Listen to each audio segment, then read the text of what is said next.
Published 1953 EDT, the 11th of October 2017. Updated 0254 EDT, the 12th of October 2017. Throughout her 65-year reign, she has regarded it as her most sacred duty.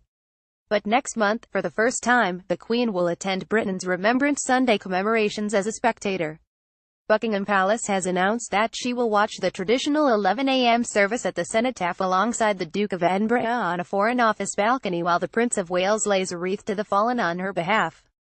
The decision is part of a gradual process of delegating certain regal responsibilities to the younger generations, mindful of the monarch's advancing age. But this will be regarded as the most symbolic transfer of duties to date. Stepping down, the Queen has requested Prince Charles lay the floral wreath at the Remembrance Sunday service in November in her place above the Queen. In 2016, Remembrance Sunday at the Cenotaph is the day that combines so many aspects of the Queen's great office: head of state, head of the armed forces, head of the Commonwealth, Supreme Governor of the Church of England. So her decision to be an observer rather than the central figure at the national service of remembrance will not have been taken lightly.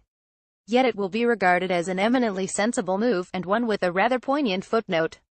Despite announcing his retirement from public duties earlier this year, the Duke of Edinburgh was determined to be at the cenotaph.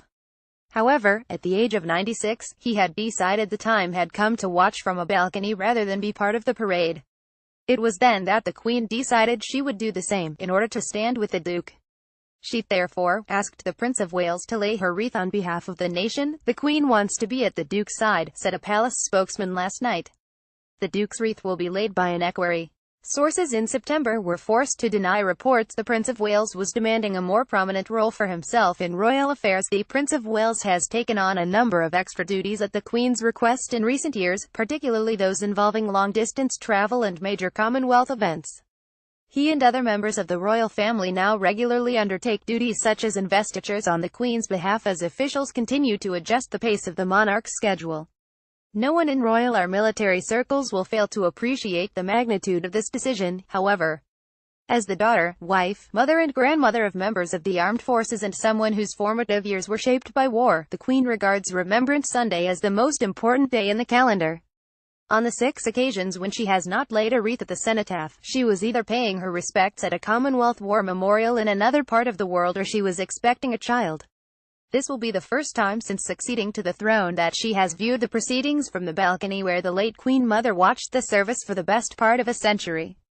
The Queen is the only head of state in the world today who served in uniform during the Second World War. She and the Duke are among the last and certainly the best-known members of that heroic generation still active in public life today. So their absence from the Whitehall lineup will, inevitably, be a source of sadness for many of those in the crowd and watching on television around the world. Yet anyone attending this occasion in recent years will have found themselves wondering how much longer it was reasonable to expect two nonagenarians to take part in this parade. It was not the standing around in cold weather that was the issue. It was the fact that, having laid the wreaths, the Queen and the Duke were then expected to walk backwards and down the step from the cenotaph to the road.